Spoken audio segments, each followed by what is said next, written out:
Good morning, good morning, good morning, good morning, good people.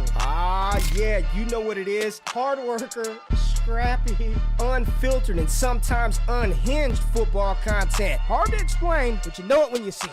Doing it daily our way. I don't know what you're talking about right now. Redraft and Dynasty Fantasy Football, we got you covered. You know their defense is ranked like 31st in the NFL? NFL draft prospects and rookies? Now you know you in the right place for that. Absolutely. All right, then stop saying it.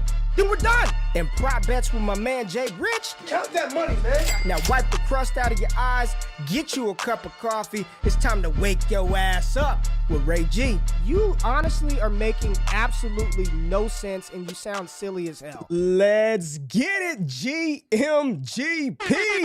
What's going down, good people? It is Monday, June the 5th, 2023. Y'all decided to wake y'all asses up with Ray G. And for that, I appreciate every single view, every single eye, every single listen that's in the building today. It's been a minute, man. It's been 3 weeks since I've been on live, and it's been close to a month since JRich and I were able to do a show together. I'm excited to be here. We got a good show for you. A lot is happening right now. For all the parents out there with children, you all empathize and understand where we're at right now. Today is the first day of summer camp, so we get the kiddo out of the house today. Yes, we are excited about that. So hopefully all of y'all parents out there are keeping your sanity. I've been out for a minute, man. I had vacation. I had some work stuff. My son's going crazy in baseball. So it's just been a wild time over here at Destination Devi. But thank y'all for everybody who tapped in during the week that I was out with JRich and Jordan Vanek. Shout out to him and the 33rd team. Once again, shout out to the whole DD crew, man. Y'all are still supporting the podcast feed, everything that we're doing over at Destination Devi. I just released my updated Dynasty rankings yesterday, and I told the people yesterday, Jay, I don't know if you saw the video, but I'm secretly becoming more of a data guy, man. The film is good. The film provides context, but I think the way that I'm moving forward with some of the stuff in fantasy, it's hard to dispute the data and the analytics. So I'm sort of shifting my vibe in that range, but that's kind of what's been going on with me. But we're back. I know JRich last week announced a new content change, new schedule change. So moving forward, Wake Up will only be once a week through the summertime. This is like the only time we get to sort of pull back a little bit while there's still not a lot going on in the NFL landscape. So the show will be Mondays moving forward just throughout the summer. Once we get into the season, close to August, we'll ramp back up 2, 3, 4 times per week. But right now, Monday shows, they will be a little bit longer.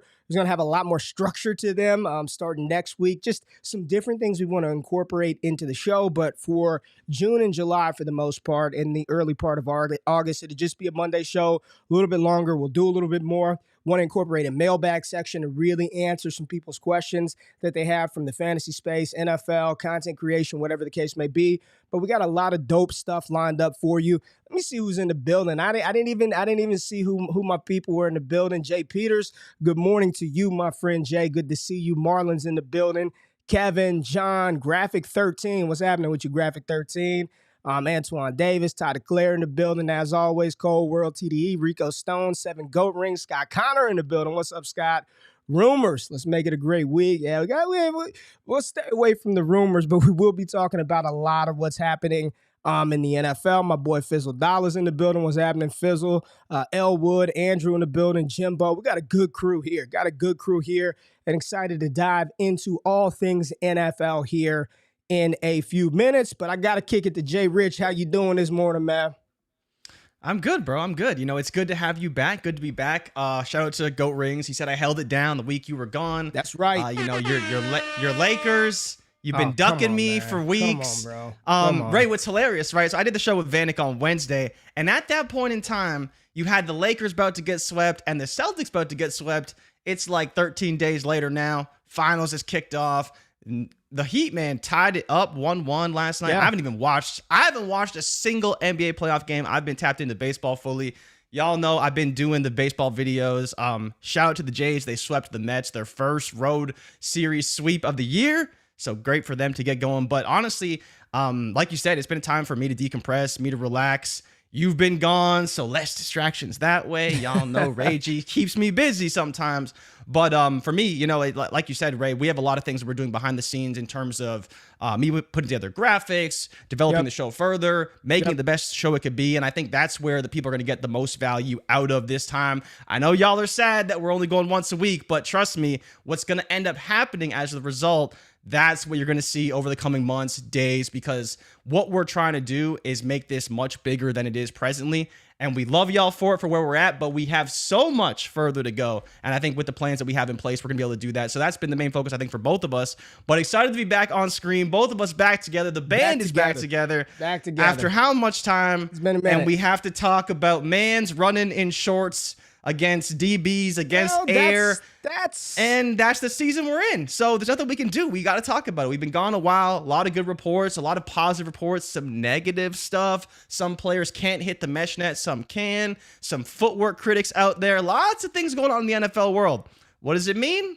Probably nothing, but I'm happy to find out. Let's get into it, Ray. Well, and I just want to say, like, just as a reminder of where we are, like, truly in the process, because there is a lot of stuff happening right now, but at this point, everybody knows it's OTAs. We'll be doing that for the next couple of months, and then training camp kicks off next month. Like, I think somebody tweeted it out yesterday that we've got 8 more weekends, Jay. 8 more weekends of nothing until we have some sort of football every weekend until February. So we only got 8 more weeks. 8 more weeks till Hall of Fame, and then I think it's either it's got to be the Hall of Fame game. It's got to be the Hall of Fame game, but at that point, we will have football every single weekend until February, and the wake-up show will be going on every single damn day, and we'll be back into content creation mode.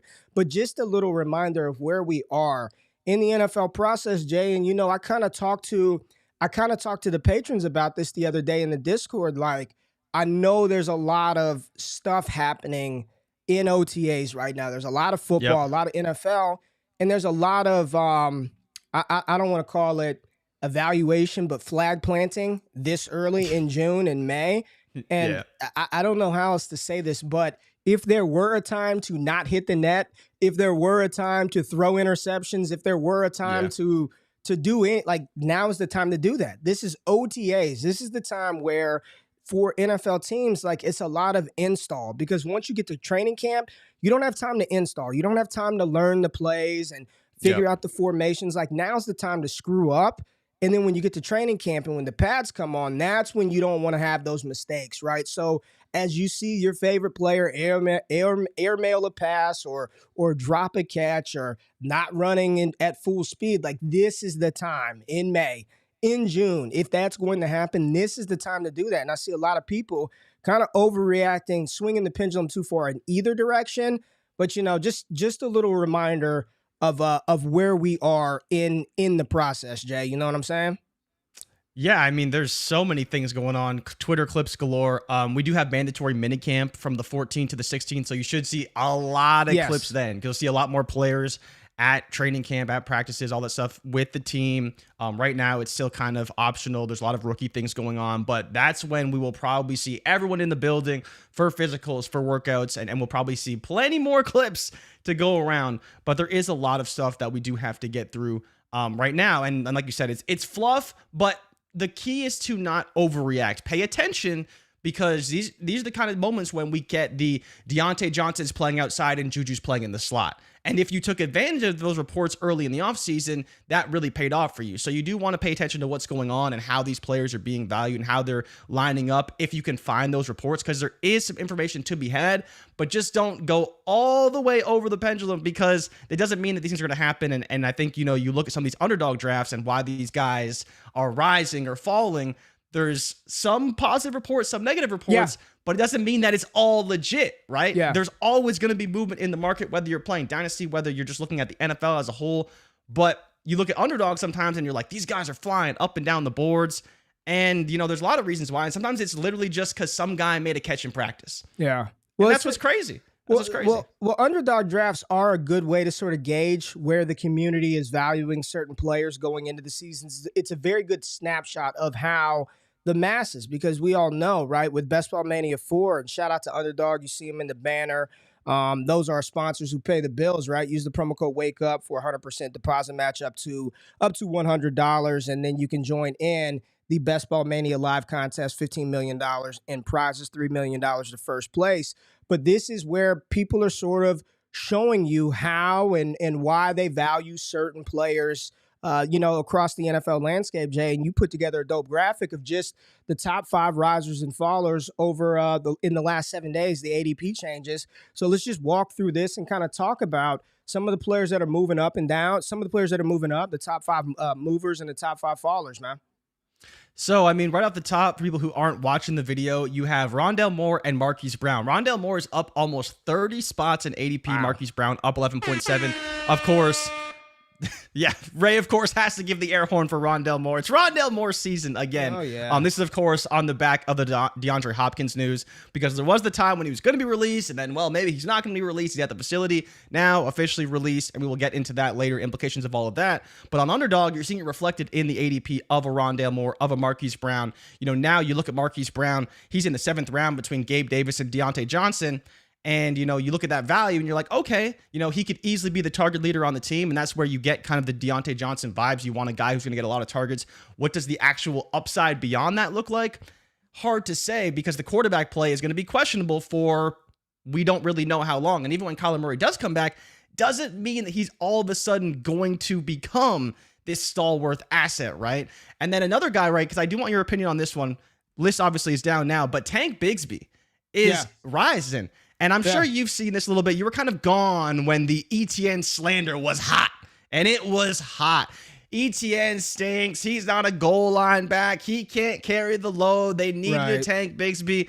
Meanwhile, the Jags GM has drafted a running back in every draft for like the past 8 years or something. Like something ridiculous. He's just a guy who, Trent Baalke, drafts running backs every year. Every year drafts running backs. And now people are saying, oh, yeah, ETN can't really catch. He's not the best catch catcher. Remember when he was going into his senior season and he said he was afraid to catch passes? It's kind of like it's coming full circle for ETN, and now you see Bigsby rising. But at the same time, are you taking him over Jaylen Warren? Are you taking him over Raheem Mostert? Are you taking him over Deontay Foreman? And for me, I don't know if I would. I think I believe in what those guys' roles could be. And in terms of Jaylen Warren specifically, he probably has one of the best secondary roles in the NFL outside of, maybe a Tony Pollard not being the featured back in Dallas, which we don't expect to happen. But like as a backup running back, Jaylen Warren's probably one of the better ones you want to have. And Mostert can be obviously a co-dominant back as well. But how do you feel about Tank Bigsby, the other riser? I mean, Jerome Ford, Tyquan Thornton. Not a lot to say with those guys. Tyquan Thornton could be the alpha for New England. Jerome Ford, obviously Nick Chubb's backup. Let me tell you right now, there's no alpha in New England. No, someone's got to be the alpha. Someone's got to be the alpha. Let me tell you, it's not going to be Tyquan Thornton. If you paid attention to anything that I've been doing over the past couple of days, you would know that his target share percentage is awful, below 15%. His air yard percentage is awful, below 20%. His yards after catch per reception, below average. Yards per out run, bad. Quarterback, below average. Like, there is no alpha. It doesn't matter. When I look at this list of risers, it sort of makes sense, right? The Arizona Cardinals got a boost because Nuke is gone. Really excited about Hollywood Brown this year. I think he could be a sneaky, just kind of target hog in that offense and just, volume his way to some sort of relevance. Jerome Ford, I mean, he's going to get an opportunity in Cleveland. That's the big thing. They didn't bring back Kareem Hunt. We know that Nick Chubb is one of the most talented two-down early runners in the NFL, but that's what he is. He's a two-down guy. Anything other than that, Rondale Moore, I mean, best. Now, I do have to ask you about one player. Undrafted. Michael Wilson. Any interest in Michael Wilson, Ray?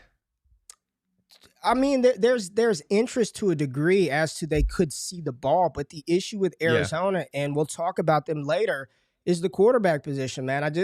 Without quarterback play, who's it going to be? You like Wilson, you like Brown. It's not everybody. I mean, think about how many people are pumping up in that offense. Trey McBride at tight end, Michael Wilson as receiver, Rondale Moore, Marquise Brown, Greg Dortch, James. Like, if it's Colt McCoy, if it's Clayton Tune, like somebody's getting screwed, right? So that's just the reality of it. And then you look at the players that are falling. Jimmy Garoppolo, because of everything that's being reported with him failing the physical, he's down almost 20 spots, almost 21 spots, excuse me. Kyler Murray down 16 spots. Josh Downs down 13 spots. Michael Mayer, I mean, I guess this is the correlation with Jimmy Garoppolo falling, Michael Mayer falls, and then You've got Jalen Hyatt falling 7 spots over the last 7 days with reports out of New York that it's about to be the Darren Waller show, and the role is hard to see for Jalen Hyatt. No shit, it's May, June, early June, so he's a rookie third-round receiver. Of course, the role is going to be difficult to kind of figure out for a player like that. But when you just look at that and just kind of figure out what this tells me, as I look at this list, let me tell you what it tells me. The biggest takeaway for me from this list is if I'm playing in dynasty leagues, and I know Scott Connors talked about this quite a bit as well, I'm sending out offers for Kyler Murray. People are pretty bearish on that situation. And the fact that Arizona has potentially two of the first 2 picks in the 2024 NFL draft, it just lends more speculation that he could be replaced by Caleb Williams. You look at the contract and think, I don't know how he could do that, but maybe, right? Maybe Arizona's just like, we'll figure it out. We'll move him. But he's the type of cat that, from a fantasy football perspective, I'm not talking NFL winning games and championships, but from a fantasy perspective, I think the sour sentiment on Kyler Murray is definitely an opportunity to sort of jump back in on him in Dynasty and try to acquire him. Yeah, absolutely right. Kyler Murray's a guy that if you could get him for a decent price, I would be willing to do it because he's still a top 12 quarterback for me. And we've talked about this incessantly. Wow. It feels like as much as we like some of these guys, the rookies, the Bryce Youngs, the CJ Strouds, like if Kyler Murray hits, and to be fair, that feels like a pretty big projection based off his analytics right now. He could be phenomenal. And we've seen him be a top 5 quarterback in the past. He was in 2021 for about 10 games of the season. He was like one of the top quarterbacks. And then all of a sudden, Cliff Kingsbury just shit the bed and the team was awful to end the year. But Kyler was definitely a guy that could be a top fantasy asset. And we were asked in the chat about Josh Downs. He's dealing with a knee injury that was reported on June 2nd and confirmed by Shane Steichen. We don't know what the injury is, but we at DD are very familiar with old Josh Downs. So not great to see him injured to start. It doesn't matter, but he's a guy that you don't want to see popping up on the injury report because it feels like he's someone who's always on the injury report. And that's a bit of a problem. It matters, man. It matters to the sense of this is what you kind of saw with Josh Downs in college. And it was one of the things that I love Josh Downs. I think film-wise, he graded out top 5 for me. You just turn on the tape and he can make every catch. He's phenomenal. He's good in space. But the issue is he kind of felt like Paul Pierce. Felt like Deontay Johnson. Every other play, he hits the ground, he's limping off the field. And you just watch North Carolina, it seems like he was always dealing with some sort of nagging injury. And my thing with those players, Jay, and this is kind of an off-script question, but I asked some people this the other day. Do you think that health is a skill? Like, do you think that your ability to stay healthy is true? Is it a skill?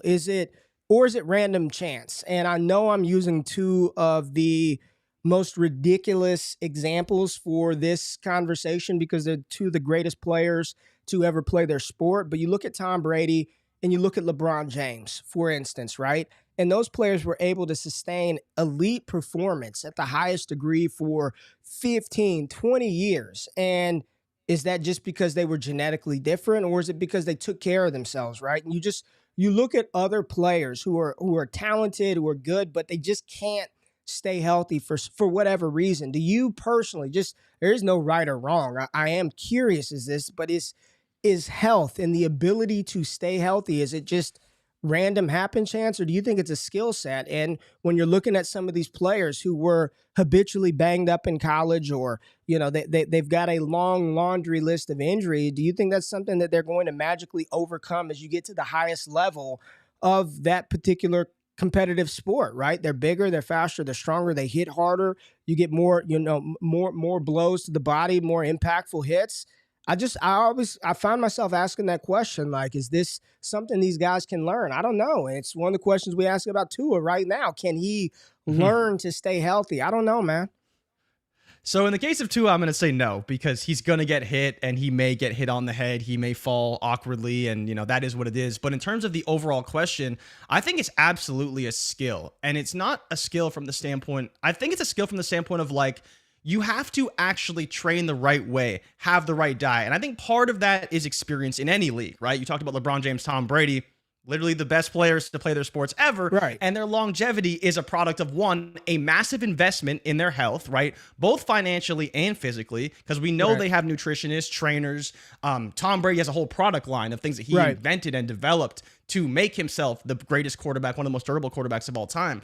And I think where you look at some of these younger athletes, they are naturally so talented, so gifted. Their muscles are just built different. But then you look at some players and they get injured. And I think that's when it clicks. Okay, I'm not invincible. And I think that's a product of just being young and a little naive, right?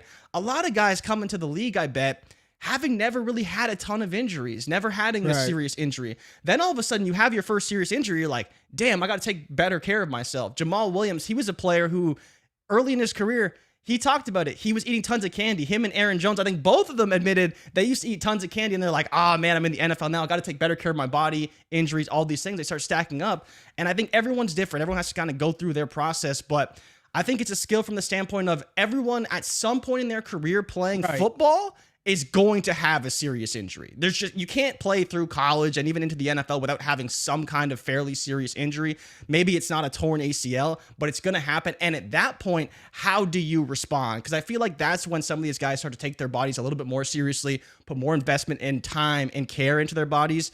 When they're in the NFL and when they're in college as well, they learn these things, but in college, you're still kind of just trying to get to the league. But for me, I think it's more of a skill. It is natural for sure.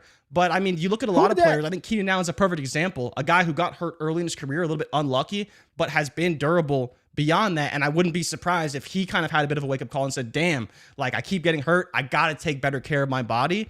And that's how you have those long careers, is once you really make that commitment to yourself for your long-term health, it's not just getting stronger, getting faster. It's actually learning the intricacies of your muscles and your body and how to maximize your performance over the length of an 18-game season and hopefully the playoffs as well.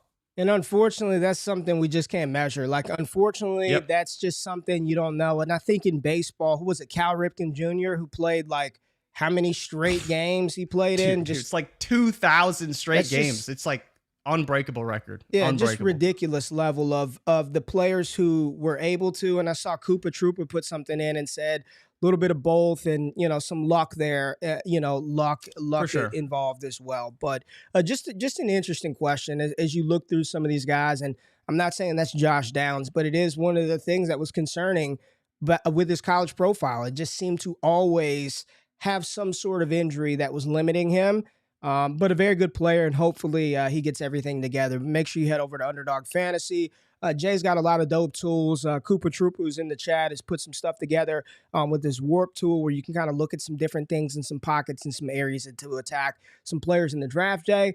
But we got to get into some rookie talk, Jay. You want to get into a little rookie talk here? Let's talk through. I know you're excited. I know you've been combing the Twitterverse, finding the videos. Gotta see all the routes, all the drills, checking the footwork.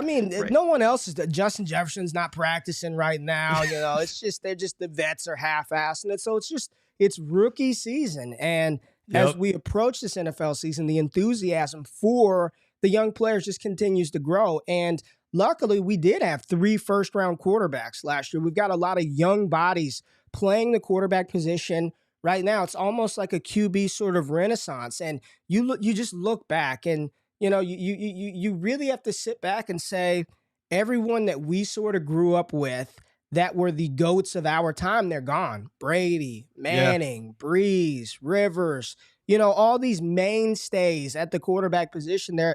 The Brady was like the last one left. I guess you can kind of lump Russell Wilson in that category. Rodgers is kind of probably, I'd say, the last one Rodgers, now, right? Of that Rodgers is like era. The last He's one, the old man in the room. Yeah, but it's coming. It's winding down. So we get these young, talented players that people like, right? We like them in college. They get drafted high, and now it's our first time to see them throw the pads on, Jay. And I think it's only right that we start with the number 1 overall pick, Bryce Young, because everything that I've in my time of reflection over the past 3-4 weeks, I've sat back and I've watched a lot of different people talk football. A lot of different people talk about players, and Bryce Young is going to be awful. He's too small. And I've said this many times. I believe that if Bryce Young fails, it's not going to be because of his height. He's been that height his whole time. It's going to be because he just wasn't good, right?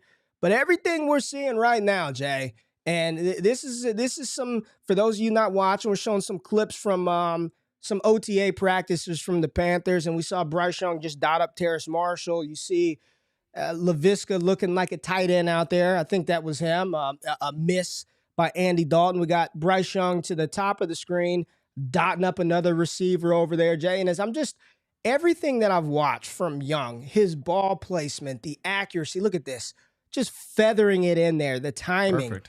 Everything just looks phenomenal for Bryce Young, Jay. And I want to ask you, like, have your opinions of this young quarterback changed from the draft until now, just seeing how accurate, how easy he makes things look? Now, there's no doubt about it. I mean, you look at him out there and he looks tiny, right? He's not a big guy. We knew that coming in. Yeah. God, what an awful throw by Andy Dalton. But just has anything changed for you with your thoughts and perception of what Bryce Young can be? Are you more enthusiastic? Are you neutral? What's your feelings about old Bryce Young right now? I think the biggest thing for me with Bryce Young is actually not him, the player. I think I've just very much come around on Carolina as a team. Yeah, you look at what we thought they would be. They make this big trade. They have no draft picks. How are they going to build a team around Bryce Young? And surprisingly, I think they've actually done a pretty good job. Now, they haven't been able to go and afford all these very expensive players. They do have the rookie contract at quarterback, but they do have a lot of dead cap this year. I believe it's over $50 million right now, and part of that is still Christian McCaffrey dead money from when they traded him to San Francisco. But you talk about Bryce Young and what he could be in the NFL, and I don't know if I'm betting on him yet, because I still believe if he hits, he's going to be an outlier. And it's just, if I'm parking my money somewhere in Dynasty and betting and whatever, I'm probably going to try to avoid the outliers where I can, especially at quarterback. But when you look at his situation, it looks a lot better than we kind of initially projected. And I think that's where you could see the success come from.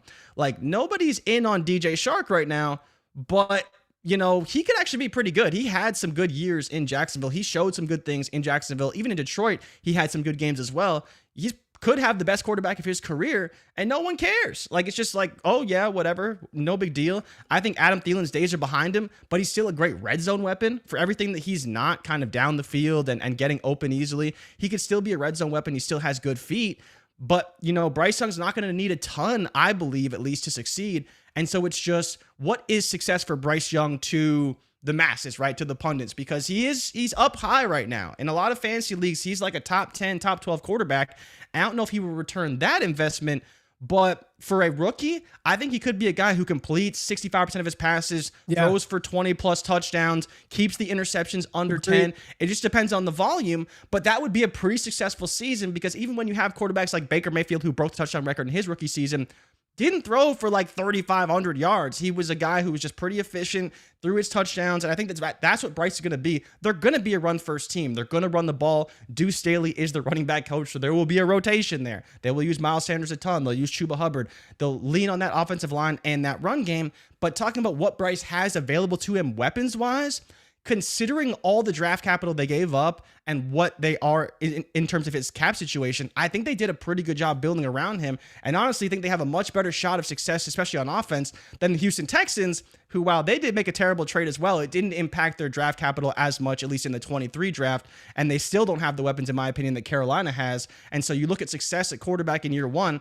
I think Bryce is set up very well. I think he could do a lot of good things. It just depends on how does he ultimately acclimate, how fast is the game for him, because the biggest thing for me with Bryce Young has always been his pocket mobility. It's just been something that you cannot teach. If he had a superpower, that's what it would be to me. What he's done every time they need to make a play at Alabama, and Alabama was not good last year, he made that play. And I want to see that in the NFL. And I think that's what will be his calling card is, can he, when everything breaks down, can he make the play like he did in college so many times? I'm curious what your thoughts are on Bryce, because obviously you've been a big fan, but how do you feel about him in terms of his NFL prognosis as it stands right now? Yeah, man. That was a lot there, Jay. That was quite a bit you laid on us. But I mean, nothing has changed for me. I still think he's going to be a good quarterback. I think if I were a fan of the Carolina Panthers, I'd be very excited about the future with Bryce Young at the helm. I agree with you. I think that there are some sneaky good little weapons there. I'm very, very much interested in Terrace Marshall this year. You look at his advanced analytics, and He had his air yard share between 20 to 27%, was a little below average, but his yards after the catch per reception were pretty good. Over 5 for Terrace Marshall, and his yards per route run, a little over 1.5, which is about average. So you get him more consistent, more accurate targets. I think Terrace Marshall could have a good season. They drafted Jonathan Mingo. And as far as Bryce Young, no, my view for him has not changed at all. I think for me, he's pretty clear, cut and dry, my quarterback too. In the class after Anthony Richardson. It's sort of been that way for me the entire time. I'm excited for him. Everything that we're seeing from these clips is exactly what he did at Alabama, right? Was throw with touch and accuracy, with anticipation. And what I love most about the reports coming out of OTAs is the positive, glowing reviews from his teammates about him, his character, and his leadership, which is going to go a long way, gathering and garnering the respect of NFL veterans with your work ethic and then your play. That's a recipe for success. Now, the next quarterback we're going to talk about is another player who we were very high on, and he wasn't the second quarterback off the board, but he was the third quarterback off the board. JRich, Jay. I mean, the first thing that comes to mind is just look at how big he is. Just look at him compared. He's just massive. Look how little the football is. He's smooth.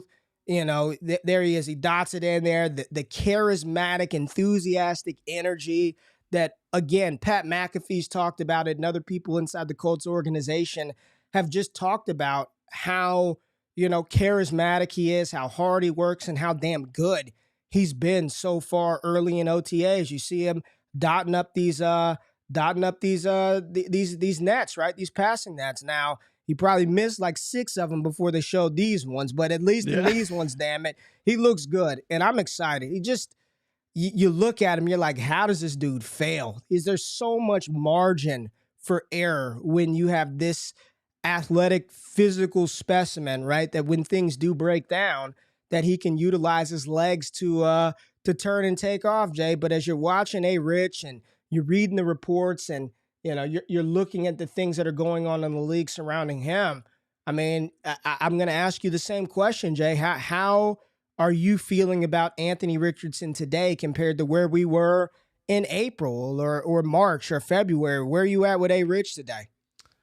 I'm definitely impressed, right? I definitely would. He's not a guy that I was watching for the technical aspects. It's just I know what he can be and what he could be. So when I watch him do drills and stuff, I don't expect him to be the most refined player in the world. But in practice and stuff, he's looking like very capable. And especially when a player that's known for his speed and his size, his athleticism, he's definitely utilizing that throughout the drills. He's shifting quickly through the pocket. He's running through the tackle boxes and stuff quicker than other guys. And it's just like, what I see from JRich, and I think the biggest thing for me is regardless of the time period, whether it's April, whether it's June, July, I am just so excited for what Shane Steichen's going to do with him because I don't know what it is about what he did with Hurts.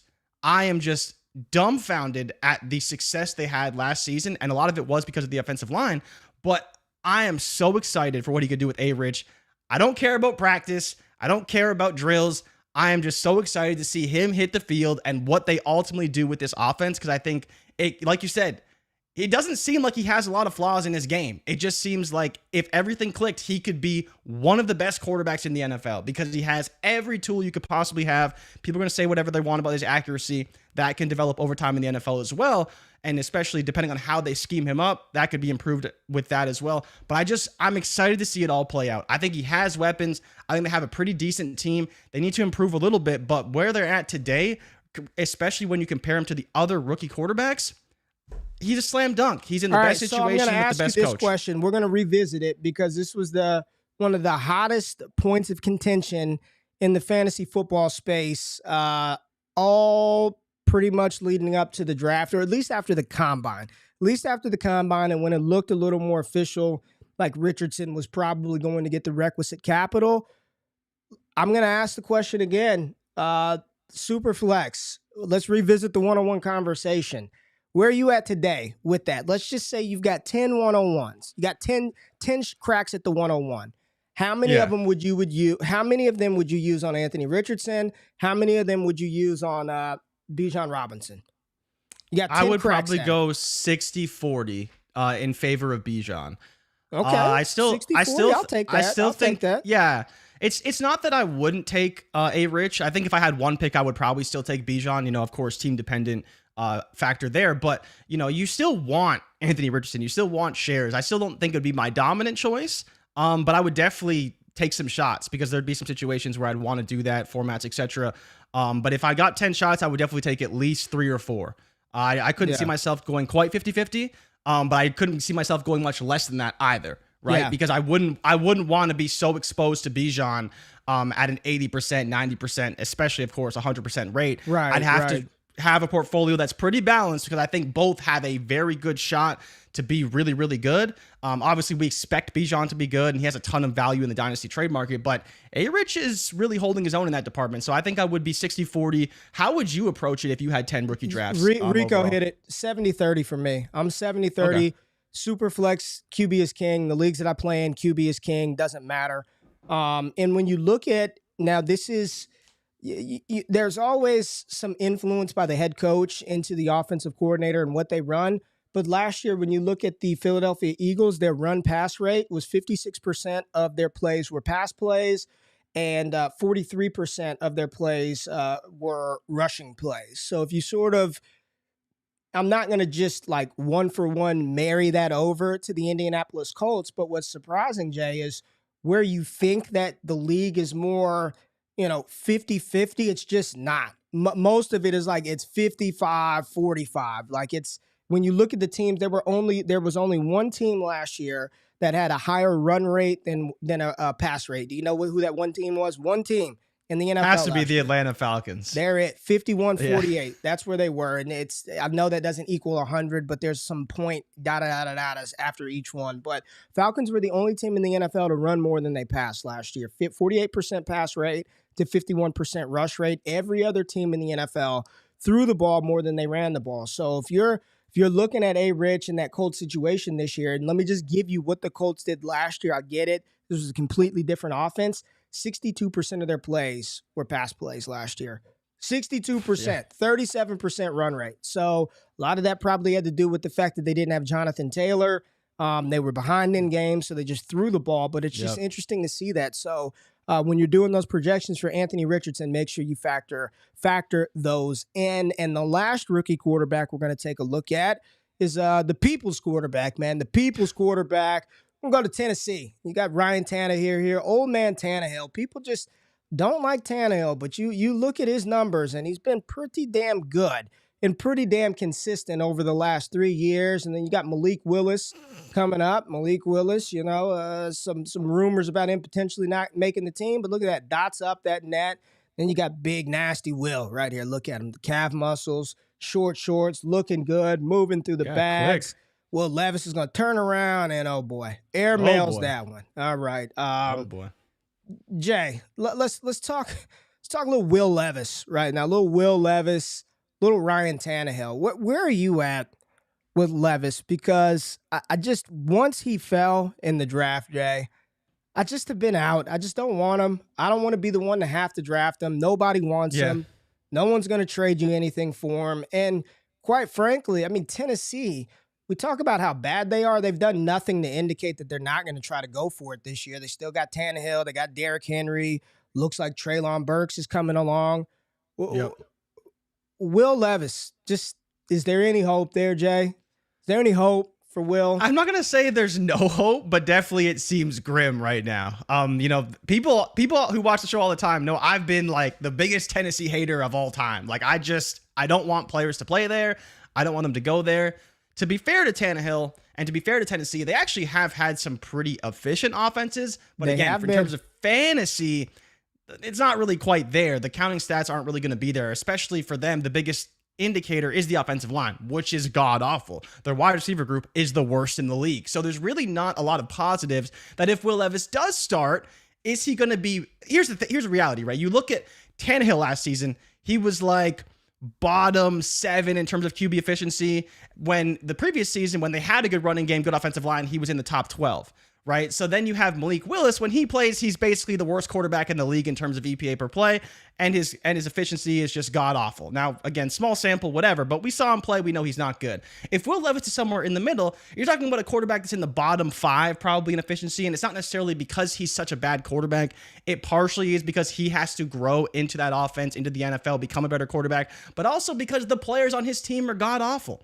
So while I want to see if Will Levis can succeed, it's just such an uphill battle for a player on a bad team with no weapons. Like, they're not even really contending. They're in the top 5 in terms of having the number 1 overall pick. There's just not a lot of positive in Tennessee right now. So I think it will be a big thing that has to undergo for him to ultimately become a successful quarterback in the NFL. Could he do it? I'd be happy to see him do it because I want him to prove doubters wrong because people hate him so much. But it does feel like a big projection for him to be this quarterback we actually want in fantasy and can be a stalwart in the NFL for years to come. Yeah. You know, again, where I'm at, a lot of people put him for fantasy at that 112, 201 spot. I'm just good. Like, I'm just good. I don't trust that situation at all. They don't seem to be married to any one of those quarterbacks.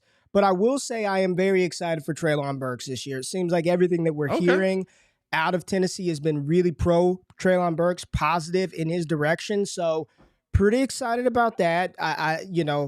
Excited and tempering expectations. They need to be synonymous. They need to work together. I'm excited, but I don't believe that Treylon Burks is going to go out there and have 1,500 receiving yards this year. But I do think that he's going to perform well and take a step forward. And hopefully that's going to come behind the arm of Ryan Tannehill, who is quite efficient when you look at what he's done historically over the last 4 years since taking over that starting job in Tennessee. He's been pretty damn good on a per snap, per dropback basis in the NFL.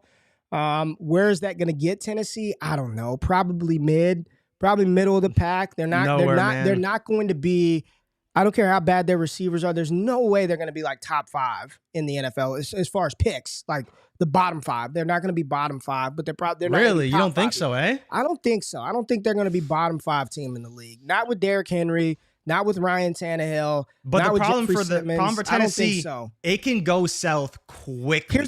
If they lose Henry or Tannehill, they're toast. Well, of course, I said as they currently are with Derrick Henry, with Ryan Tannehill, they're not going to be bottom 5 team, and they play in the worst division in football, or the second.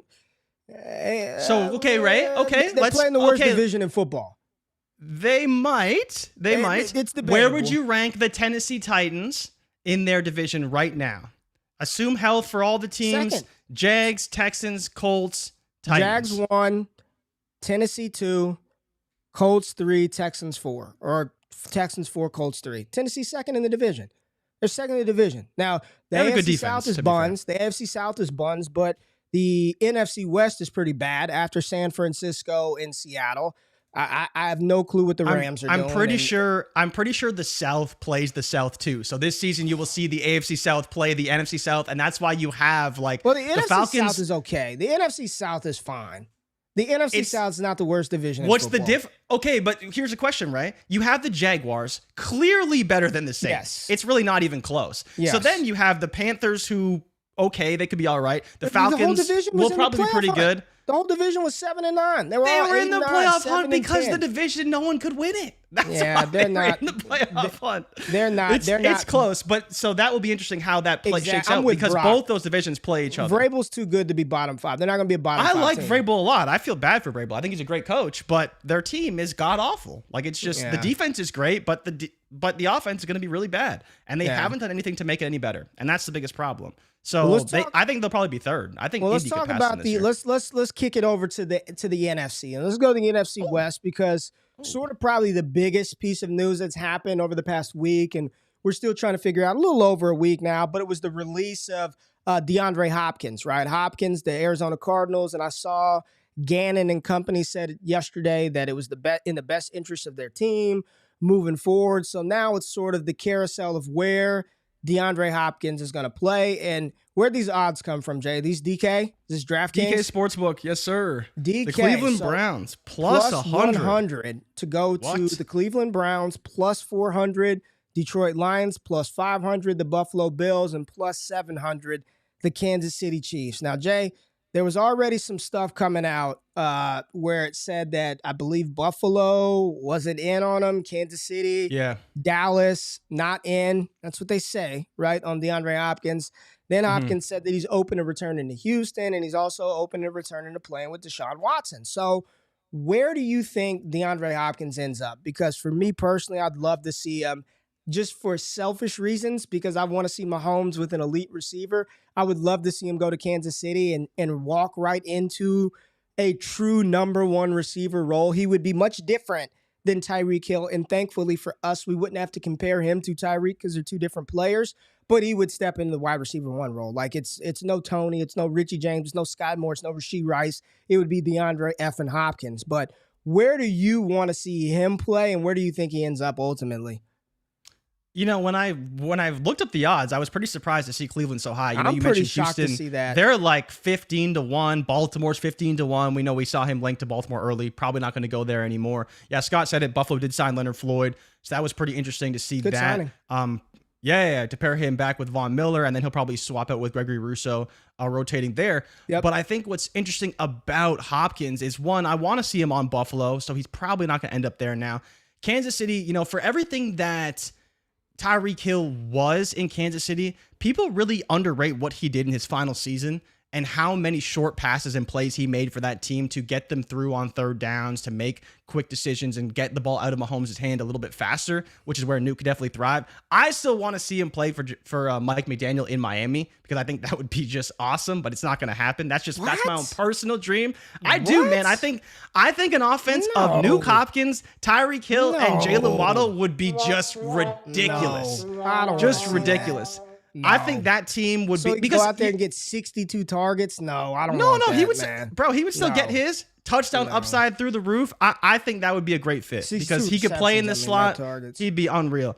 But I think he's probably gonna end up in Cleveland. And when you talk about best fit for him, his best seasons in the NFL were with Deshaun Watson, of course. And so bringing that pairing back. The chemistry is there. The route familiarity is there. How they run routes. I'm sure that Watson would make fun of Hopkins saying he lost a step, but he'd still be very good. Still could operate next to Amari Cooper. They could operate as co-alphas. Both are great route runners, can play the slot and can play outside. I think the flexibility you have on offense with both those guys would be phenomenal. And they kind of need a weapon as well. Like, they got DPJ. They got David Bell. They got Elijah Moore, who they traded for. But it drops off pretty quickly after Amari Cooper, right? So getting Nuke would be huge for them. And then, Ray, I think the question remains, and if you want to go there, if Cleveland does get Nuke Hopkins, where would you put the Cleveland Browns in the division? We got the Baltimore Ravens. We got the Cincinnati Bengals. I think we got Pittsburgh probably at 4th. Maybe unfair to Mike Tomlin, but probably at 4th. But that would be a much more formidable offense if they had Nuke Hopkins at the helm. Listen, Jay, I'm very much in on Deshaun Watson this fall. Very much so. I understand that he looked very rusty in the 6 games that he played, or the few games that he played. I think he played 6 games at the end of the season, something like that. But I am, man, this offensive line, they still have the pieces up front. They underperformed last year offensively, right? And sometimes a lot of that is predicated on your bad defense, putting you in bad situations. They're not advantageous for the offense. But I am very bullish on Deshaun Watson this fall. I do like the weapons that he has. I like the weapons that are already there. Nick Chubb, David Njoku, Amari Cooper. You brought in Elijah Moore, whatever he can provide you as that slot spark. You drafted Cedric Tillman. You still have a field stretcher in Donovan Peoples-Jones. And again, you've got the guys up front. And then they hired, I believe they brought in Frank Polak to run their offensive line, an O-line guru. So I am trusting that Cleveland will figure things out up front. But you add a DeAndre Hopkins to this offense, Jay. It'd be very good. It would be we talked about the NFC Beast last year with Philadelphia and Dallas and the Giants. I'd be hard pressed not to say that the AFC North would be the best, most competitive division in football. And there's some good ones, really? Right? I don't want to You've got the Cincinnati Bengals. They've been to goddamn Super Bowl damn near 2 years in a row, right? You got Joe Burrow and Chase and company. You've got the newly revamped Baltimore Ravens with Lamar Jackson and his historic contract under the belt. Andrews, offensively, defense, Roquan Smith. They've upgraded that. Still worrying about the corners, but you still have Baltimore. Then you have this Cleveland team. And then for whatever Pittsburgh is worth, you still have the Pittsburgh Steelers. And they've got a competitive defense, a strong running game. Yeah. So you look at it, you could say, you know, the AFC East is still loaded with Miami, with Buffalo, of course, in that division. The NFC East is still loaded, but you add DeAndre Hopkins to this Cleveland Browns team, and I think it's the most competitive division in football. I would be tuned into every single AFC North game. Would I pencil Cleveland to overtake or to overthrow the Cincinnati Bengals as, you know, as the division champs? I don't know if I'd go that far, but we saw 3 teams in the NFC East get into the playoffs last year. I definitely think we'd be in line to see 3 teams from the AFC North reach the playoffs. Now, what I want to ask you is the counter to DeAndre Hopkins. I think he's going to end up in Cleveland as well, personally. I think the Detroit situation would be insane. He lands in Detroit with Goff, with Amon-Ra St. Brown, with Gibbs, with Ben Johnson in that offense. He would probably be very, very good in that offense. My question to you is the other side of this mean. What does this mean for Arizona? Like, what is Arizona openly committing to the tank for Marvin Harrison, tank for whatever their plan is? I mean, what does this mean for the Cardinals right now? I think they've been let it known, man. They're tanking. They don't want Budda Baker for some reason, even though he's a top Bengals. safety Frank in the NFL. Pollock is with the Bengals. Excuse me, Frank Pollock with the Bengals. Look at Scott. Scott had to let us know. They have Bill Callahan. Actually, I was looking it up. They have Bill Callahan. He's still good. He's still good. Yeah, he's a good mind for sure. But back to Arizona. Yeah, they're tanking. They don't want to win games. That's why the Kyler Murray situation is so interesting, right? They had Jonathan Gannon.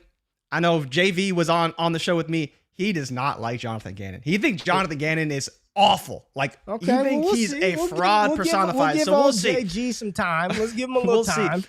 But you think about, like, Monty Ossenfort wanted other coaches. He couldn't get anybody in the building. Like, I think we may look back to this offseason and say, maybe there was a reason beyond the roster and Kyler Murray that coaches didn't want to play for Arizona. Because maybe it was, like, public that they were not going to try and win games because they knew their quarterback wasn't going to play. And it sucks for them because Kyler Murray's on his 5th-year option this year. So the last year of his cheap deal, then he comes back next year fully healthy with a $45-50 million contract cap hit, which is going to obviously affect the offense as well. So getting rid of Nuke was essential for them. Yeah. But, I mean, they got to be tanking. You know, you look at Marvin Harrison Jr., the favorite first non-quarterback to be taken on DraftKings, plus 110, which was really surprising for me. Usually that's an edge rusher. Marvin Harrison plus 110 to be the first non-quarterback selected. Obviously, it's Caleb Williams minus 500 to go first overall. Drake May 500 to go first overall. Marvin Harrison Jr.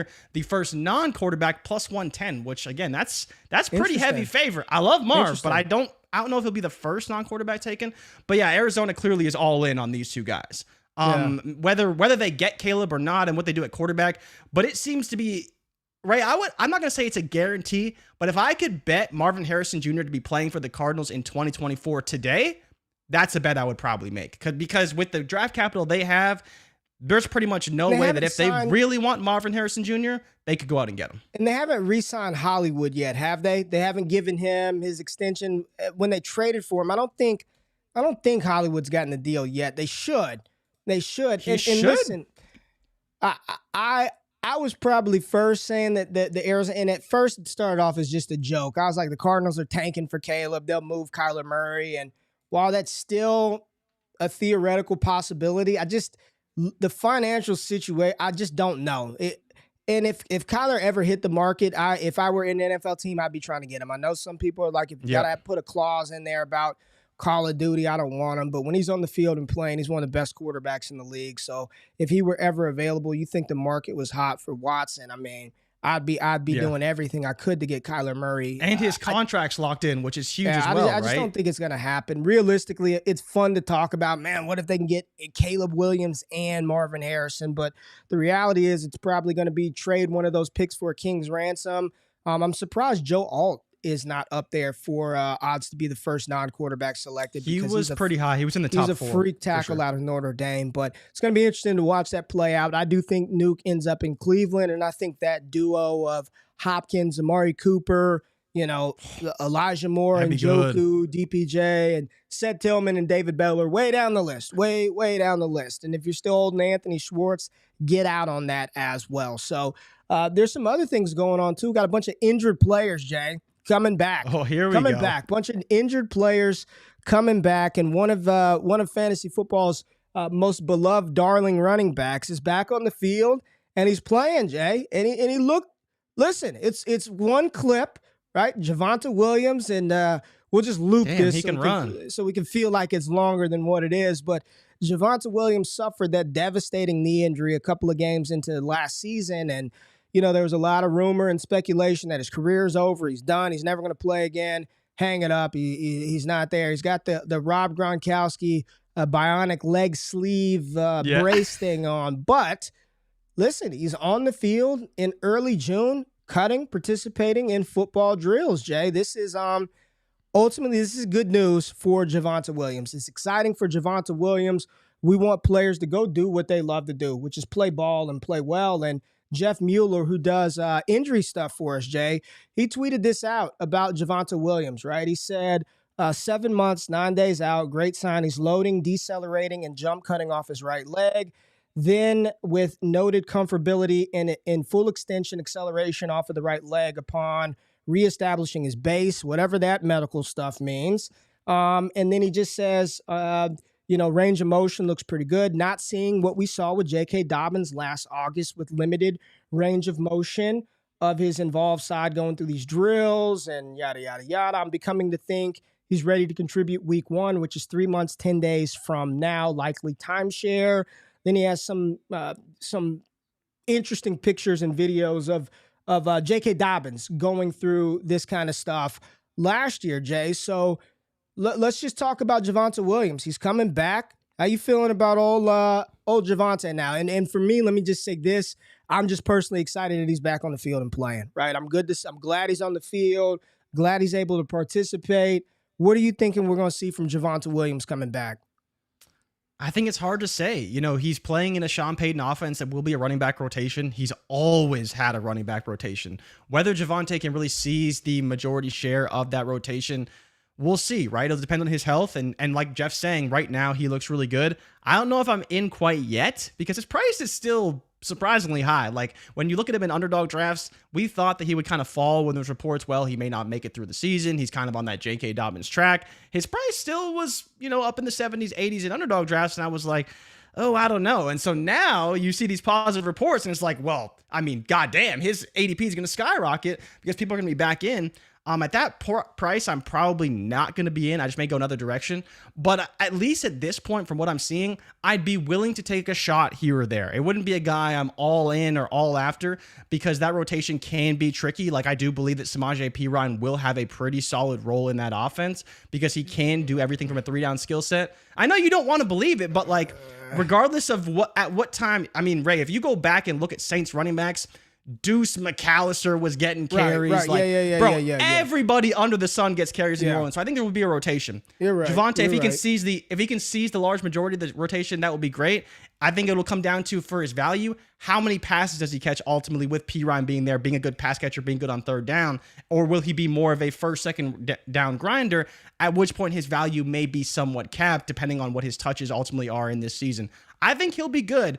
I don't know what to expect from him for fantasy, though. I think I may still be fading a little bit, but at least he's on the field, running good, and especially from Jeff's prognosis, headed the right direction, could be even on track for week 1, which is ultimately what we want to see for all these guys coming back off injury. Well, this player's on track for week 1. Jeff said it right now. So somebody said he's hitting 22 miles per hour on the GPS, but we're looking at Jets running back Breece Hall, who too suffered an ACL injury, and I don't believe it was as devastating as the one that Javonte Williams suffered. But here you see Breece, and shout out to Mama Hall, Miss McDaniel, who watches the show, Breece's mom.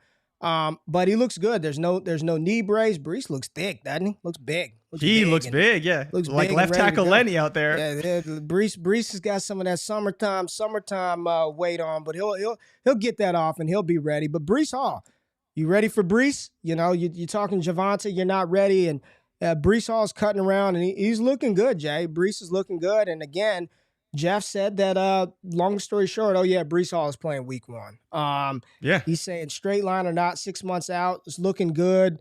Non-linear movement, 3 months to go. He's on track to play in week 1. So does this give you the confidence to be like, all right, I'm good with Breece.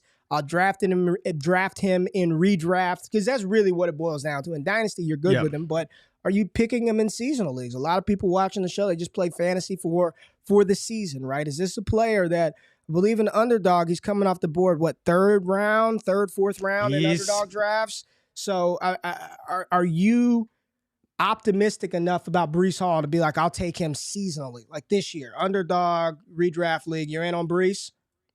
I think I am. Yeah. You know, the issue for me with underdog drafts is that he goes before a Najee Harris, a player that I think will have a massive workload this season. Yeah. And then there is still the concerns of, well, what does the running back rotation look like for them early on? Because I mean, it's going to be an Nathaniel Hackett offense coming from the Matt LaFleur system.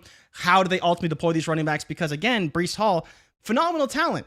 And when he was playing, he was great. But how many touches did they give him coming off that injury? Right. But I mean, when you see a guy basically doing a cone drill off an ACL, I'd be like, yeah, that guy's good to go. I'm sure he's still doing lots behind the scenes, still has lots he has to go through to get 100%. Little hitch in the giddy up. But it's June 5th, right? By the time September rolls around, he'll be good. And I think the more important part is I feel very confident in what he will give us down the stretch when it really matters. Maybe week 1 to 4, he's a little slower and isn't getting, the 15, 20 touches a game. Maybe he's a little lower. He's like the 12, 13, keep him limited touches, catching passes out of the backfield. But he looks like he can do everything they need him to do on the NFL field to succeed. And down the stretch when they really need it in November, December, January, that's when I think Breece Hall will be fully ready to go, recovered, and more importantly, has the stamina to really handle all these touches. So I think for me, that's where I really like him. In terms of his draft position right now, I think it's fine. I think the upside is definitely there playing in an Aaron Rodgers offense. It's just how does he ultimately start early? And I think that will be the concern for some people. But over the long term, like weeks 4 through 16, 17, I feel very confident what we will see from Breece Hall. Yeah, and Matt asked this question, what's your value difference between Javonte and Breece in Dynasty at the moment? For me, it's quite wide. I kind of don't even have them in the same tier. They're much different. I've got Breece Hall in a workhorse tier, a 3-down back tier, somebody who can handle all 3 downs.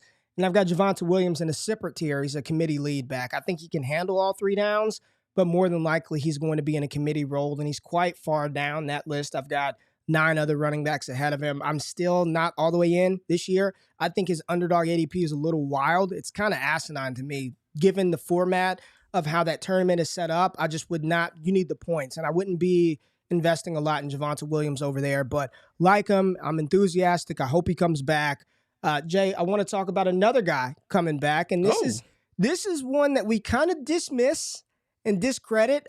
He's an original YOLOer himself, but let's go to LA and talk about old Matt Stafford. Matt Stafford, you see him right here airing it out. It's Tutu Atwell catching the ball down there. We can debate on whether it was underthrown, overthrown, but Matt Stafford had a injury-riddled season, and the Los Angeles Rams didn't do a ton by way of free agency or in the NFL draft to kind of add more pieces around this Rams team. But where are you at with Matt Stafford? And let me just say this. If Stafford is playing, I just want Stafford, I want Kupp, I want Higbee, and probably Cam Akers from that offense, and that's just about it. But when you're talking about a quarterback who's got Cooper Kupp at his disposal and Sean McVay is going to allow him to just YOLO, air it out, chunk it down the field, get the ball. I mean, Matt Stafford could be a sneaky target seasonal leagues, even though Dynasty, we don't value him very high. I think he's a one-year bet.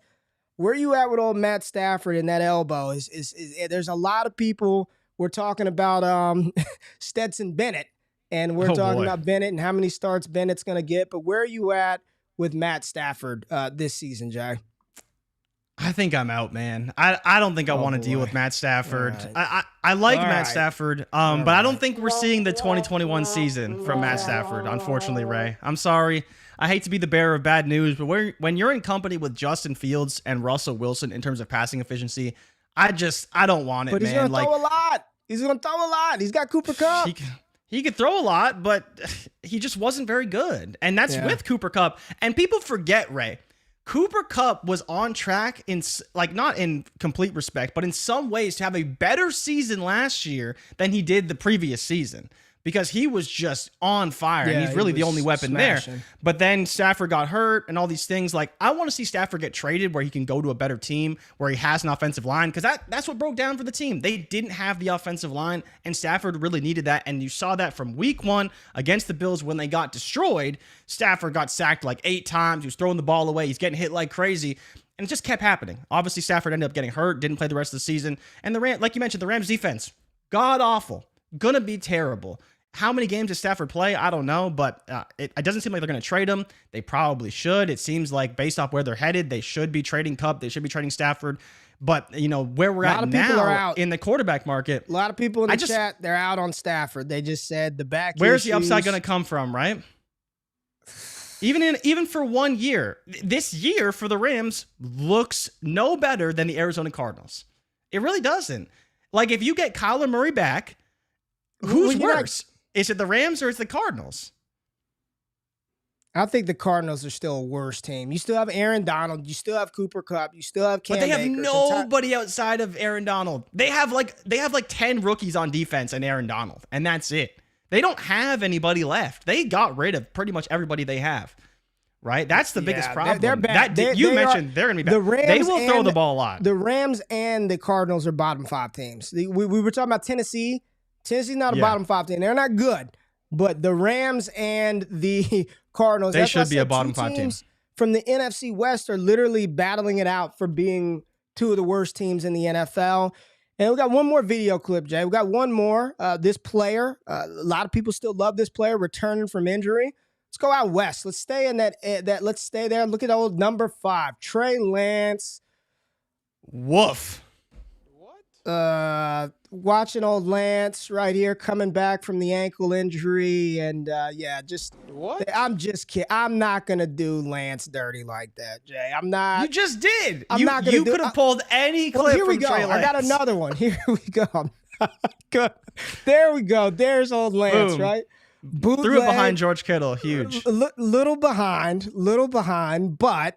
You know, it looks good, right? Kittle got it. And there was another one where he threw it down the field. I'm not going to do Lance bad, but let's talk Trey Lance coming back, because this is a real storyline, Jay. This whole goddamn San Francisco quarterback room. Jay, last year I was all in. I was full steam ahead. Trey Lance could be a top 5 quarterback for fantasy football train. Dude, he got hurt. Come on, man. It wasn't like he did it and then failed. He got hurt. Then he gets hurt, and Brock Purdy steps in, Jay. And he plays really well. I mean, you can... How well? Quite well. Tell him, Ray. Quite well, yeah. Well, I mean, I could pull it up. You want me to go into sort of where he ranked from an efficiency standpoint last year? He was second in EPA per play through the divisional round behind Patrick Mahomes. Only quarterback behind Patrick Mahomes is one Brock Purdy in EPA per play, which is insane. And I think it's there's 2 cases for Trey Lance. One, the San Francisco system is disgusting, right? It makes no sense that they even have coaches, because and remember, Ray, when Sean McVay really came on the scene, everyone was hiring Sean McVay's coaches. Everyone. And now San Francisco getting poached like crazy. But one of the crazy things, right? You look at the top 4 quarterbacks in EPA per play last season through the divisional round, because I needed some more games for Purdy's sample. 3 of them are in a Shanahan system. They are Brock Purdy, Tua Tagovailoa, and Jimmy Garoppolo. The only quarterbacks behind Patrick Mahomes in terms of passing efficiency. Why are more guys not running this system in the NFL? Because clearly it has been successful. It's not just successful with one quarterback. It's been successful with 3 quarterbacks. One quarterback that we know isn't very good in Jimmy Garoppolo. One that people don't believe is very good in Brock Purdy, even though he was very good last season. And no one believes in Tua Tagovailoa, even though he is a great quarterback. The issue for him is obviously the concussions and whether or not he can stay healthy. But does Lance really have a shot to be this efficient in this offense next season? Because all the indicators show that the quarterbacks that do play in this system succeed because it's been that great and that quarterback friendly overall. Where are you at with Lance? Can he take this job? Listen, everybody from this subset, the sample size is tiny. It's a tiny sample size, but EPA per dropback, two quarterbacks from San Francisco were top 5 last year. Brock Purdy and Jimmy Garoppolo were both over .2 EPA per dropback. The only players higher were Tua, Josh Allen, and Patrick Mahomes. Trey Lance last season, and I get it, 2 games, right? 2 games. Trey Lance was negative .14, which was 52nd in the NFL, right? And there is a lot of the monsoon game, here. right, in Chicago. And then they add Sam Darnold, Jay. Would you believe this? That he was 6th in the NFL in EPA per dropback last year, right behind Brock Purdy. So you've got Brock and Sam Darnold. You've got Trey Lance. This is a situation where I don't know, because if Lance starts the season and looks good, why, let him play, right? You traded all the picks for him. He was the number 3 overall pick. See what you have in him. But everything that's coming out of there is Purdy still has the locker room. He's looking good. Ian Rappaport was on Pat McAfee saying that he should be ready by week 1. I have no idea what Kyle Shenanigans is going to do. Right now, we can kind of dead the Sam Darnold starting because it looks like Lance is taking all first-team reps, thank goodness. We don't need to see Sam Darnold start any more games in the NFL ever again. The real question is, how much conviction do you have? How much do you want to believe Shenanigans that he's going to roll out Lance or he's going to give Brock Purdy the opportunity, Jay? That's really the question. Man, that's the biggest problem, Ray. And to be honest, there is no way in hell I believe that Brock Purdy isn't going to have that job. And that's the biggest problem right now. You look at what Trey Lance could be, and I do believe in the talent. I do believe that Lance could be a phenomenal quarterback in the NFL. But based off what we're seeing in San Francisco right now, it just seems like there's no way they're going to give him that chance. And I think he deserves it. You know, he was a top 3 pick. They traded all these draft picks to get him. But if we're being honest, Brock Purdy looked pretty damn good last year. George Kittle's out there partying with him, saying that he's going to be the next big thing in San Francisco. We know that San Francisco doesn't really care who their quarterback is as long as they run the offense effectively and they score points. That's what they care about. And if Trey Lance can't do that, then they're going to roll out Brock Purdy. And based off what we're seeing right now, I don't know how good Trey Lance would have to be to keep that job, but I think it would have to be pretty damn good to actually stave off Brock Purdy. I mean, I don't think there's any. It seems very unlikely. Seems very unlikely. He'd have to put up like 30, 40 points a game to keep that quarterback job. It seems like it's Purdy's job pretty much the way it is right now. But again, you look at the efficiency of these quarterbacks. If Lance can do that, he will probably be the starter because, I mean, Purdy, every game he started. Right? Everyone in the damn system has been efficient. So why can't Lance be efficient right now? It's a very good point. He's not that type of quarterback, right? Somebody tweeted out the dude ain't played like meaningful football since like 2017. They went back to he's thrown since high school. I think that was the stat. Since like his final high school game, he's thrown like 400 passes, and that was like 2016. 20, like what? Yep. Like when you think about that, you're just like, wow, man. This is a room where I'll just tell you this: seasonal leagues. I'm not. You can't invest in with Lance. any of them. I'm not. I can't do it. You draft him in underdog, you might literally have a 0, right? Any of them. You draft Purdy or Lance, you might have a 0. This is going to be an interesting one to see how this plays out, Jay. I honestly have no clue. If Purdy hadn't been hurt, it would have been an easy call for me. I'd have been like, it's Brock Purdy. Oh yeah, it'd be Purdy. But the thing is, Ray, and it's still, that's the problem, is it's still June. By the time August rolls around, Brock Purdy may be on track for week 1 and I'll have already gotten hold of that starting job before Trey Lance even plays games. And that could be the big problem. But if I was betting on a quarterback, it would 100% be Brock Purdy. I don't want to today, but maybe as things get closer to the season, I'd be willing to. But again, the problem is what's that ceiling for Brock Purdy? It doesn't seem to be very high. The price isn't too high, but the ceiling doesn't seem to be very high either. Let's do some quick hitters real quick. Some more players coming back from injury. Tony Pollard, he's running, cutting, full speed. He's back, not limited. RB what finish on the season for Tony Pollard? He could absolutely smash this year in Dallas, who did nothing to upgrade the running back in the offseason. Their offensive line is coming together. Tyron Smith is healthy. They're getting Terrence Steele back. Got to do some stuff with the guards. They probably kick Tyler Smith down or leave Tyler Smith at left tackle. And everything I'm hearing out of Dallas is not even guaranteed that Tyron Smith, the Hall of Famer, is starting on that offensive line. Yeah, man, it's not a guarantee that Tyron Smith is starting with the ascension of Tyler Smith. But Tony Pollard, Jay, top 5 running back this year, I think it's within his range of outcomes. I think he could be a top 5 running back this year. 100%. So on Underdog, he's RB7, right? So that automatically puts you in contention for top 5 running back. He's right there being drafted I'm taking there. him over Brees in seasonal leagues. There's no, not He's even over Brees already, though. Okay, he's way good. over Brees. Good. So good. the guy's ahead of him, and I think, to be fair, you can make a case for every one of these guys. Let's go. Christian McCaffrey, Bijan Robinson, Austin Eckler, Jonathan Taylor, Saquon Barkley, and then Nick Chubb is probably the one you could easily make the case for Pollard over. Yes. But the other 5, McCaffrey, Bijan, Eckler, Taylor, and Barkley. I can make a case Taylor's that Tony Pollard the one guy. outscores Bijan. I can make a case that Tony Pollard outscores Bijan. Okay. I don't. Bijan is good. He's going to be good. But do I and the volume will be there. Do I anticipate him in Atlanta this year having 330 attempts, 2,000 rushing yards like some people are out here projecting? Hell no. Hell no. Like from a variety, it has nothing to do with his skill set or talent. Why on earth would they just abuse the shit out of him in his first season like that? Like there are people out there whose expectations are 1,700 rushing yards for Bijan Robinson, and I don't think that they're going to do him like that. I think they will continue to use some Tyler Algier. Tyler Algier.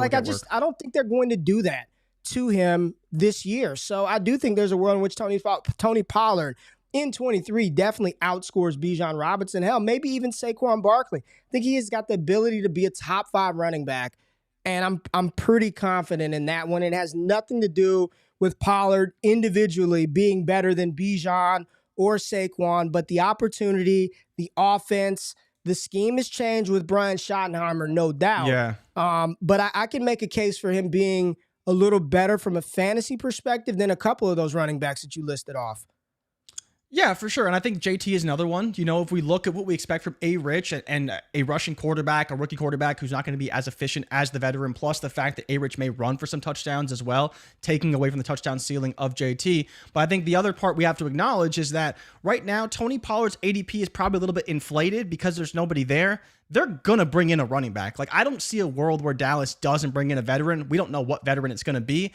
But I think at that point, that may drop his ADP behind a Derrick Henry, behind a Josh Jacobs, potentially even behind a Ramondre Stevenson to where Breece Hall is at. And then I think at that point, you may want to get in because I think there's still a world where he does have a 55% touch share and especially dominating through the air, which we won't see, you know, if they bring in someone else, they're probably not going to take too many pass attempts. It will be more so in the running game, grinding out the carries. Right? All right, Jay. So at that point, I'm kind of cool with it. I think that Pollard's going to be a good running back this year. I don't know about top 5, but he's right there on the cusp. Let's go to your favorite player to talk about, and I'm just going to read this quote as it is. The Falcons expect Kyle Pitts to be ready for the season opener. Jay, what the hell does that mean? How do you feel about your boy Kyle Pitts? He expects everybody to be ready for the season opener. Did he tear his ACL or something? Why is he expected? He tore his MCL and had the surgery, I think, November or December. Yeah, so it was late. It was late in the year. Are you good? Are we okay? Are you good, bro? I'm good. What do you expect, Ray? I mean, this is Kyle Pitts. This is one of the most overrated fantasy assets in history because what has he done? Is he going to have an alpha target share? I mean, I don't know. Drake London's pretty good. He commanded a lot of targets. Everyone wants Bijan Robinson to have 70 targets this season. Thankfully for Kyle Pitts, there's no wide receiver of consequence outside of Drake London, so someone has to get targets on this offense. Desmond Ridder should be much better. Arthur Smith, as you mentioned, runs the ball more than he likes to pass the ball. I think that will change a little bit this year. The one good thing going for the Atlanta Falcons, they have the easiest strength of schedule. Their opponent ranking is, I believe, 41% win percentage last year, which is by far dead last in the NFL. So I like Kyle Pitts, but we saw how bad he was last season, and part of that was Marcus Mariota, sure.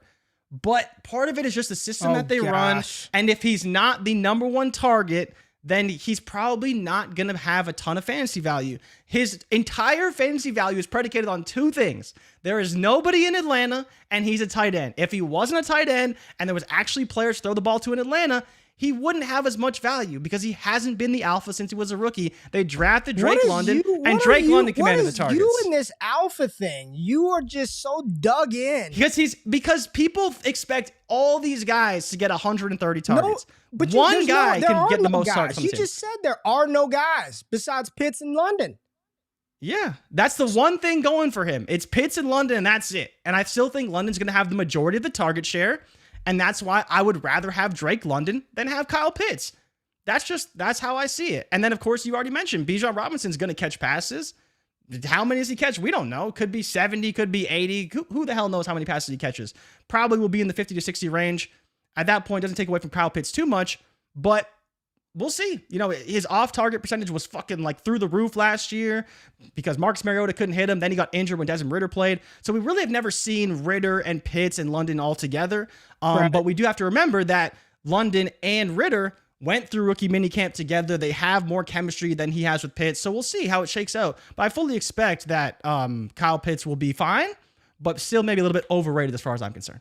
I still just want London, and that's pretty much it as far as pass catchers. I mean, there are a lot of players, returning from injury, trying to make their way back. And I thought this was a really impactful one for Buffalo. It seems like their defense took a hit when Von Miller went down, but he is on track, and he feels he'll be ready to play in the season opener versus the Jets. You're looking at Buffalo, Sean McDermott probably on the hot seat, but getting a player like Von Miller back for the beginning of the season would be huge for Buffalo. And I know a lot of people don't really look at the defense when you're trying to factor in potentially what these players could do from an offensive standpoint for fantasy, but getting opportunities to get turnovers on downs, to get third down stops, to force the ball to be punt, to put your offense in scoring positions.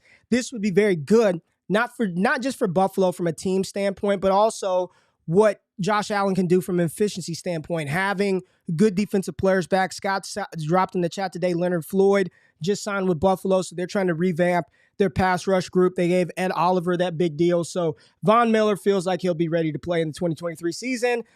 Good for all the players returning from injury, Jay. And the last little thing that I just want to touch on really briefly before we get out of here, and it's a question that I have for you, Jay, because I have shifted these players around in my personal dynasty rankings. But the Philadelphia Eagles reportedly expect Jalen Hurts to make another jump in his development, right? They believe he could be one of those elite precision type pocket passers. They love the addition of DeAndre Swift. And I tweeted this out yesterday, Jay. Let's just go to the old timeline. But I tweeted this out a couple of days ago. So Jalen Hurts last year was 16th in pass attempts, right? You had players like Davis Mills, Matt Ryan, Daniel Jones, and Derek Carr throwing for more pass attempts, having more pass attempts than Jalen Hurts. Despite that, he was 5th in EPA per drop back. He was 4th in completion percentage over expected, and he had an 80.6 PFF passing grade, which was 6th in the NFL. If Philly feels that Jalen Hurts can take that step forward, right, and you look at just what he did. And as you increase volume, and a lot of people wanted to remind me in the comments, right? You increase the volume, the efficiency goes down. But to a certain degree, it's not like every pass he takes, as an increase is going to mean he's more inefficient. So when I'm looking at what Jalen Hurts did last year, and to think that, man, if there's still room for him to cut it loose, right? What if he was 10th? I'm not saying he's 5th in pass attempts, but get him up to being top 10 in pass attempts. How much better could Jalen Hurts be, Jay? And for me, right now, personally, this is why Jalen Hurts is my quarterback 2 in Dynasty. It's Patrick Mahomes, then it's Jalen Hurts. Over Josh Allen, over Joe Burrow, over Lamar, over JRich. I got him second. I think that there is still more that he can accomplish and do. I mean, he outplayed Patrick Mahomes in the Super Bowl. I don't care how you see, he outplayed him. They didn't win the game, but he individually was the best quarterback on the field in that game. Now, the loss of Shane Steichen does hurt, but another year with A.J. Brown, year 3 of Devontae Smith. They bring in more running backs with Swift and Rashad Penny. You got Jason Kelsey coming back. Lane Johnson is healthy. What do you think about Jalen Hurts, man? Before we get out of here, where are you at? Are you still Allen over Hurts? I'm Hurts over Allen. That's where I'm firmly at and pretty comfortable with that. So I'm definitely still Allen over Hurts. I'm surprised, I think, by you saying that, because I think part of the reason why Hurts is so good for fantasy is because he runs. So if he's passing more, is that really going to give him the fantasy upside? But Josh Allen is good? Yeah, so I'm saying you give Josh Allen the same splits as Jalen Hurts. I'm not sure if Jalen Hurts outperforms them, right? And that's kind of where I'm getting at. It's like Jalen Hurts was a great rushing quarterback. He ran for 13 touchdowns last year, which is he going to do it again? I don't know. But part of the reason why they run the ball so much, Ray, is because they have the best running attack in the league. They were by far the best rushing offense in the league in terms of EPA per play. And so you look at that and their efficiency on the ground. I don't think they're going to go away from that. I'm curious how they ultimately deploy their quarterback, because obviously they don't want to run him a ton. If they can just run the ball with their backs, they'd happily do that. Hurts will still run. We'll see how much they run the rugby scrum play, because that was so effective for them last year. But if he does pass more, it would be great for him. I'd be curious how it works out for him for fantasy purposes, because we know that rushing is still better for fantasy, even though from actual quarterback play, we want them to throw the ball, get the ball down the field, the receivers, all of that. Because I think what that could do is it could lend itself to us actually having real value for both A.J. Brown and Devonta Smith. At times last year, it felt like it was one or the other, and you could never predict who was going to be every given week. And it didn't seem like they were both really good. They were both good. But can he, because again, he supported two from a whole season, but can he do it week after week after week? Because he only threw the ball to basically like four people. It was him, Dallas Goedert, and then the two receivers and the running backs here and there. Other than that, they ran the ball, and that was about it. But if you give him more pass attempts, I think he can be great. I'm curious how he would look next to a Josh Allen with those same type of splits, because Josh Allen throws the ball a little bit more, and where you're discounting Josh Allen a little bit, and where I think people are forgetting, this man tore his UCL mid-season and played almost every game. So and Josh Allen's been on an MVP trajectory for a long time. We've been expecting him to win the MVP for the past 2 seasons, and the Buffalo Bills to go nuclear one year. It could be a revenge tour for Josh Allen, because he was not healthy last year. And I don't want to make excuses, because he was still pretty good at times, especially late in the year. But we may see an even better Josh Allen this year, fully healthy, ripping the ball left and right. And I'm curious how that may look next to a Jalen Hurts. I still have Allen at 2, but I can't blame you for having Hurts at 2, because I think they're both going to be great this year. They both have great offenses. Nothing's really changed for them. And both quarterbacks are going to see the ball a ton. Throwing the ball, running the ball. Yes. They will get there. They will get theirs, and they will get it to their pass catchers as well. And we're happy about that. Yeah, however you slice it, those top 3 quarterbacks are phenomenal. I mean, the whole cluster of top quarterbacks, it's fun. And this is why, and before I get out of here, I got to make my contractually obligated plug to stop doing snake startups and do auctions, because you just get screwed. Scott Connor and I are going to start a show, and we're just going to talk just different strategies and theories, but if you're in a snake draft and you draw the 111, the 112, you're just absolutely screwed from a quarterback perspective. It's unfair. I don't want to pick freaking Dak Prescott at the 111, 112. You're just kind of screwed. Auction is the way, and we are going to start dropping auction content for everybody out there, because people have been asking about it. But Jay, 90 minutes, baby. An hour and a half we have gone on the show. Air horn that bitch up. I appreciate everybody being in the building. Yes, Barry, auctions only. No, I don't have any QJ clips, Elwood. QJ was dope, though. It was good to see QJ and Justin Herbert getting some in. But I appreciate everybody tapping in on this Monday and rocking with us. We will be back next week. We've got a lot of content on the DD schedule coming through via podcast and some things in the Patreon. So make sure you're over there, patreon.com/allgas. Updated the Dynasty ranks. Big shout out to Dynasty Barry, to Scott Connor, to some people who have helped. Koopa Troop have helped me sort of refine and change how I fundamentally approach evaluating prospects and sort of formulating rankings. Stop putting them in one big list and just going 1 to 150. You need to separate them, because not all players are created equal. But Jay, good show. Appreciate you holding down the fort without me, but we're back. We're on schedule. No wake up for the rest of the week. We'll be back on Monday. Got some good stuff on tap for y'all going into that. And we plan to have a lot of fun over here on the channel. Jay, anything you want to say to the people before we get out of here, baby? No, man, I would say check out the podcast feed, because there's going to be a lot of new stuff coming. So make sure you're subbed to the DD Radio feed. You will see some cool things on the way, and that's all I will say. That's it. Some cool things. But there's a lot of good stuff on the way, not just for the show, for the podcast feed, and even more beyond that. And so definitely excited for everything we got coming. Cheap asses out there. There's plenty of free stuff coming. Free 99 for everybody out there. Handouts from old GQ. Love it. Yeah. We appreciate the support. Hit the thumbs up button, like the content on your way out. Y'all have a fantastic week. We'll see y'all on Monday. Peace. Before y'all close off of the video, I just want to say thank you for checking out the content on Destination Devi. Really appreciate every single view that we get. And the only thing that I ask is that you hit the thumbs up button, like the content, subscribe to the channel, and if you can, comment below for the algorithm. Really helps the channel grow. Now, if you want more exclusive access to me and the entire Destination Devi team, patreon.com/allgas gives you that access. Now, if your money's a little funny, we do have free content for you. Make sure you subscribe to the All Gas newsletter. There's a link in the description of this video below, and subscribe to the Destination Devi podcast radio feed, where we got all types of shows hitting airwaves every single week. Now y'all can get out of here. I appreciate y'all tapping in. It's All Gas all the time. I love y'all. I'm out of this thing. Peace.